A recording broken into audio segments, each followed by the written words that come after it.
Hello and welcome to this episode of Demystified as we explore home cooking in a modern world. I'm Linda and I'm here with Paul. Hello, Paul. Where's my friend? Well, I was going to say that and then I thought, you said be speedy.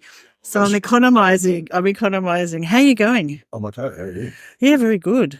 It's the end of a long day. Yeah, really. And this is unusual for us to do it this time, but we are doing it this time. We're committed And to the cause. you have a topic. Topics is what they call it. Topics. Well, that's my nickname.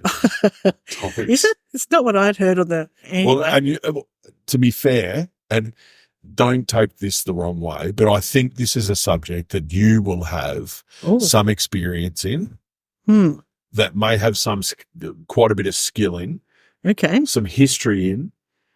Mistakes? No. How to recover from mistakes? No, okay. So this is a cooking related, something you would actually cook. So, as you know, over the past fortnight-ish, right? So I've been doing quite a few very long days, late nights. I do know that. Right. And so even throughout the history of my restaurant life, right, late nights were a common thing. Right? I would sometimes get home at sort of midnight, 2 in the morning, and then you'd be back up at 7, off to work again, and just that's the life, and that is what it is. And people often ask me, okay, so what do you cook when you get home? Now, these days I'm in a luxurious position of having relatively consistent. I get to go home and cook nice dinners and have time to spend, which previously for 30 odd years I didn't. But every now and again I get these runs of having to do late nights. So people say to me, what do you get home? So I've been spending this is not a word of a lie, right? I've been spending the last 12 months looking at different ways and different techniques and different methods to get the perfect, and I mean perfect, toasted sandwich done. So for our American listeners, you'll know this as a grilled cheese. I think this is sort of your terminology for it.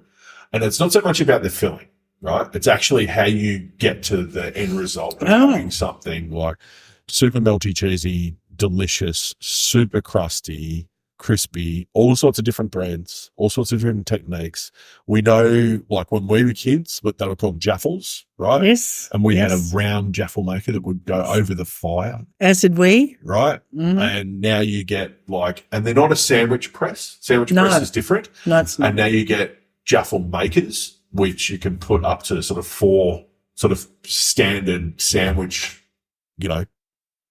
loaf type bread in and close them up and let them sort of do the work for you and supposedly toast them up perfectly. So there's lots of ways that you can go about it. But anyway, the reason I bring it up is that is my go-to when I get home from a late night of work, because it doesn't particularly take long. It's not a lot of effort and time, but you can make them quite delicious. And to be honest, my go-to is tinned Serena tuna and olive oil, pickled jalapenos and cheese, right? That's I love that. It's quite delicious. But anyway, I'm more interested in how you go about getting the perfect golden brown crust, the perfect crispy color on even crappy store-bought supermarket bread, because sometimes I don't have a nice loaf of sourdough, sometimes I do. And that does affect the end outcome. But the technique is where it lies, is what I've discovered. And I've discovered, I think, the perfect technique. So my first question before I kick off with what the perfect technique is, what is your technique? Well, my technique has varied over the years.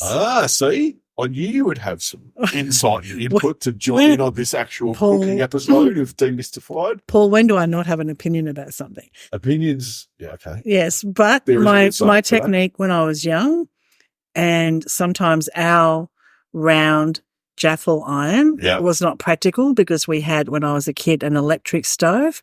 We used to put ours over the electric stove too, from memory. We didn't. We had ours, and it was blackened on the outside from using in a fire when we had open fires. But if we didn't have an open fire, which often we didn't at lunchtime, if I was home from school, so the toasted sandwich would be made in a fry pan. Yes. Butter on the outsides. Yes. Filling in the middle. Yes. and it would be toasted slowly until it got golden on both sides and then flipped over. Yes.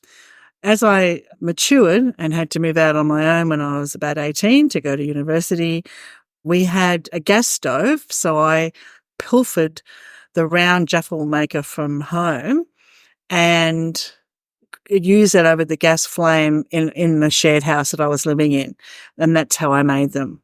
How do you make them now, or do you make them? I do. It's one of Doug and my favourite lunches, particularly on a cold day. We have bowl of tomato soup, toasted cheese sandwich. Exactly right. Yeah. Exactly right. Predictable. I know that, but it's true. Tomato soup or hot soup. Yeah. Toasted cheese sandwich. So how do you do your toasted cheese sandwich? Now it's because we don't have those, and I think my brother's now got the Jaffa line. We do it under the grill because we don't have. And how do you find that as a result? No, not the same. Yeah.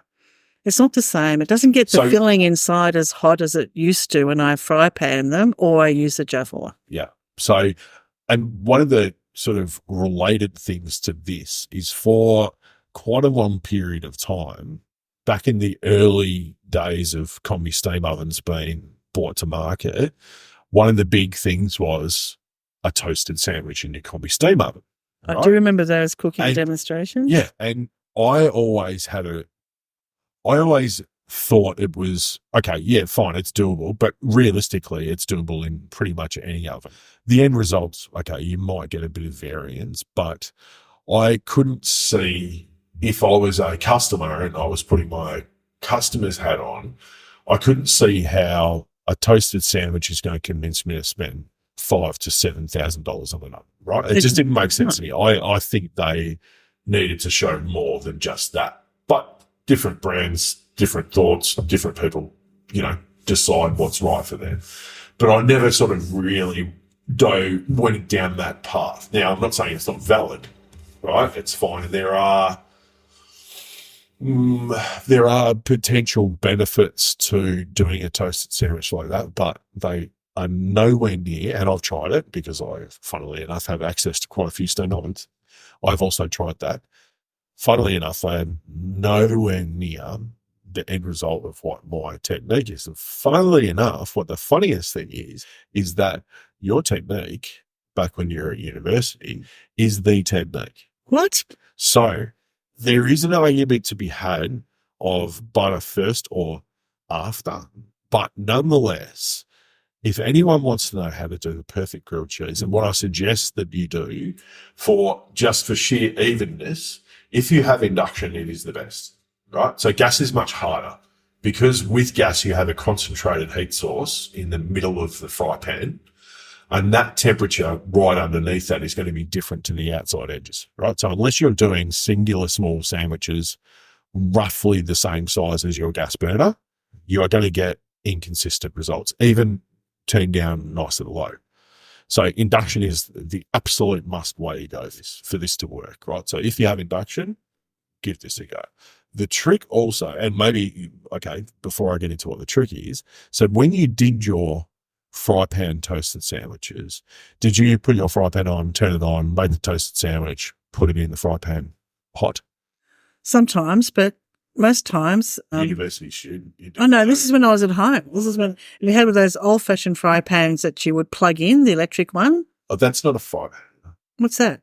I don't know what that thing is, but it's not. And it was what I liked about it was a fairly big square. Yeah. And you could often make a few sandwiches. You could put 4, sometimes more, sandwiches in. Yeah. At once. Yeah.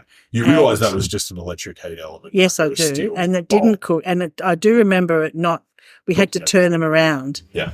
When there was more than a couple. So I do remember that. But it was that because we could, as I said, we had an electric. I'm talking about a traditional fry pan, right? That you would fry per sufficient. This is what I do. Okay. Yeah. So, but the trick here is, and funnily enough, my wife said to me the other night when I came home late, because I make my toasted sandwich, I put it on, and then I go and sit on the couch.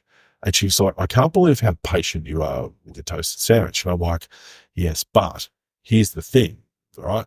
We often think of something like a toasted sandwich as a quick, convenient product, right? End result, let's just get it done Correct. Right, fine.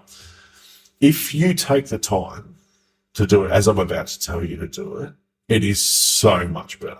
So you make your toasted sandwich, put your frying pan on your induction, cold. Cold. Alrighty. Okay.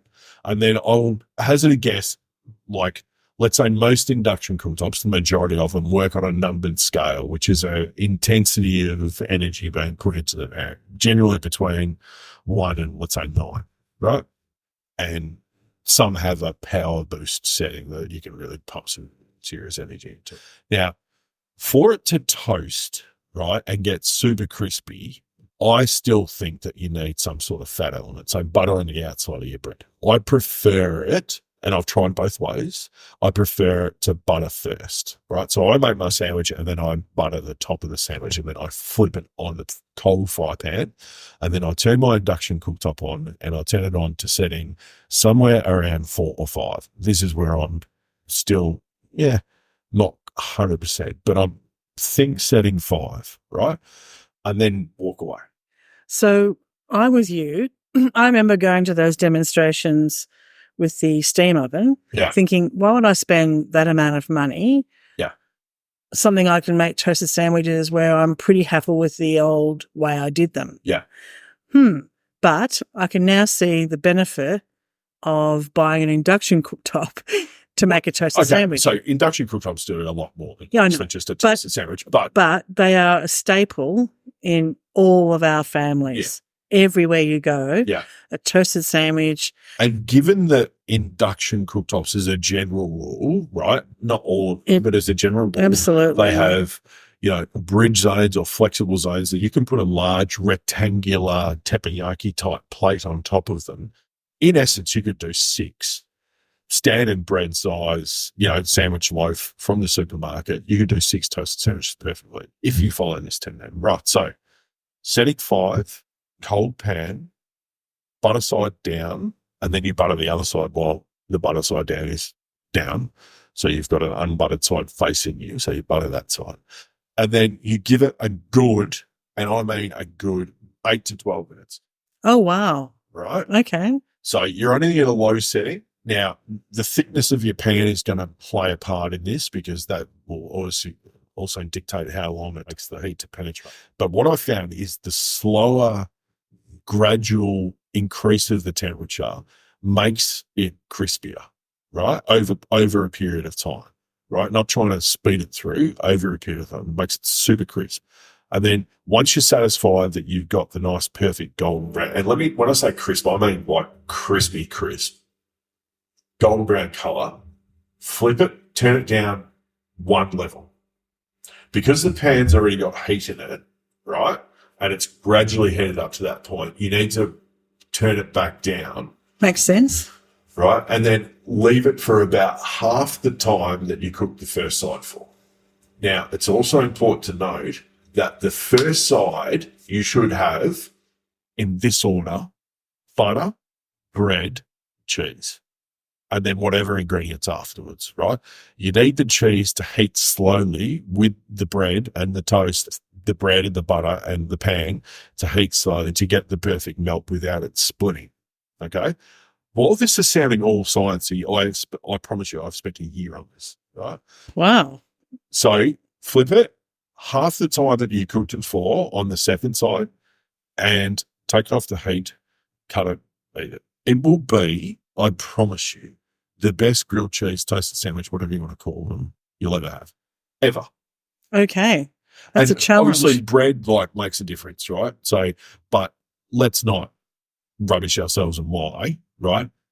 There is a shitload of Wonder White sold all across the world, right? People use it, eat it. You don't have to get the fanciest bread ever to make a good toasted sandwich. Yes, it does make them nicer, like a really good sourdough, but the same technique, right? Really good sourdough makes a really nice toasted sandwich. A ciabatta loaf makes lots of bread makes good toasted sandwiches, but I've also been using just standard shop bought. I will say that seeded loaves don't work as well, right? Okay. But, a rye, like anything, just follow that technique. Wow. And it will be a gift. Okay. And it's so good. I do know you like your toasties, as do we all. Yeah. As do we all. But why not? Like, you're talking a maximum of sort of like, usually we want them to get done. Like, we have an electric, toasting machine, which my mother-in-law bought for us because my wife said, well, when we have toasties, we can never have them together because you're always dicking around with a fry pan doing 2 at a time. And I'm like, yeah, but they're so much better. So we got a 4 sandwich jaffle press, if you like, so we could have them together. But the results are nowhere near as good. Like, so I refuse now to use that thing because I just can't. So the 2 people you live with, your wife and your child, they get the other ones and you get the. And you see, here's the funny thing. So every now and again, my child will, like, for a lunch, as you give a kid, they get some fruit, a juice box and a toasted sandwich, right? He now requests pan-fried toasted sandwich. Of course he does, because your son is a chip off the old block. But nonetheless, he has a very good palate, your son. Nonetheless, toasted sandwiches, fry pan, start cold, bring your temperature up gradually, up to about setting 5, flip it down to setting 4, half the time you cook the first side 4. Unbelievably good. Unbelievably good. No, it's very interesting. And do you know what I'm going to do to prove it? Over the next, within the next month, I'll invite you and Doug over for soup and toasted sandwiches on a cold Sunday because we're getting into winter. Oh, we could do it here. No, it's not the same. No, it's not the same. At our place. And you can then report back. So stay tuned. In a month's time, Linda is going to report back. And I'm not going to do anything I'm not going to get some super fancy cheese or anything like that. We'll just get standard bread. Cheese, standard bread. And you guys can decide. Because that would be the lunch that Doug and I go out for. If we're out and about shopping and we just want to have a quick buy, it's always a toasty with a milkshake. Toasty and a coffee. A milkshake. Okay. Yeah. Doug's a milkshake boy.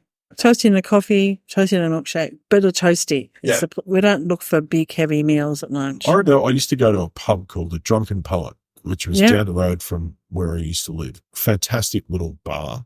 And they didn't serve any food other than ham, cheese, tomato, toasted sandwiches. And they would just churn them out. They are a big favourite. Yeah, huge favourite. So anyone at home, try, even if you've got a gas stove, okay, you're going to have to keep a bit more of an eye on it, but try starting with a cold pan, bringing the temp up gently. It changes everything about a toasting. I look forward to that challenge and reporting back. But it's an interesting one that I wonder what our listeners will have an opinion of, whether they've tried that or what their perfect method is for doing a toasted sandwich.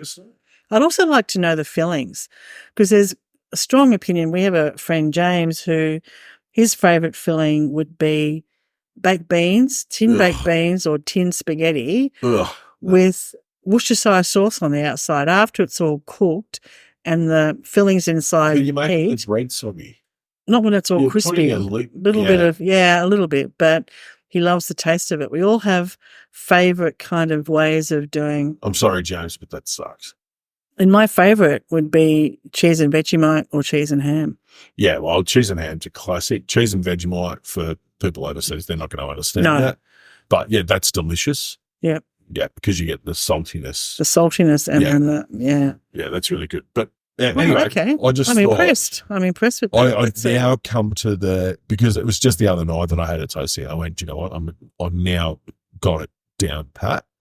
And I'm not suggesting that anyone should change the way they're doing their toasties if they like them the way they are. Just give this a go, because it's yes, it takes longer, but give it a go.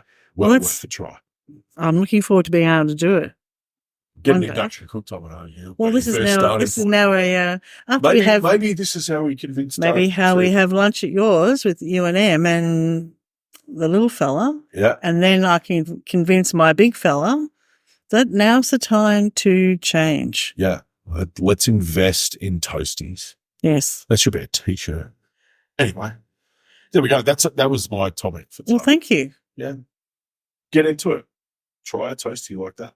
Just change your life. And I'd love to know from our listeners if you can spend a few minutes just telling us what your favourite method is on your favourite filling. And it's also an awesome vehicle, leftovers. They are fantastic vehicles for leftovers. Like a leftover roast white pork or roast beef, or they're really good vehicles for leftover. And on a cold day, they are brilliant. And not just having toast with soup, having a toasty with soup just elevates it. Yeah. Wonderful. Or well, thank you. Oh, grilled cheese. Yeah. Toasty. Exactly. Same. Anyway. Well, thank you for that. Well, I don't know that I'm... No, but it's nothing groundbreaking, but nonetheless. No, but it's good to delve into different ways of doing things and then finding what's perfect. In parts of Australia, this will be quite controversial. Wow. But that's what you like. A little bit of controversy. Yes, you do. Oh, okay, sure. You do. Well, thank you for that. No worries. And until next time, happy cooking, everybody. Happy toasting, baby. Bye-bye. Bye. Thanks for listening to this podcast as we explore home cooking in a modern world. We'd love you to subscribe, and for more information, please go to our website, cookingwithsteam.com.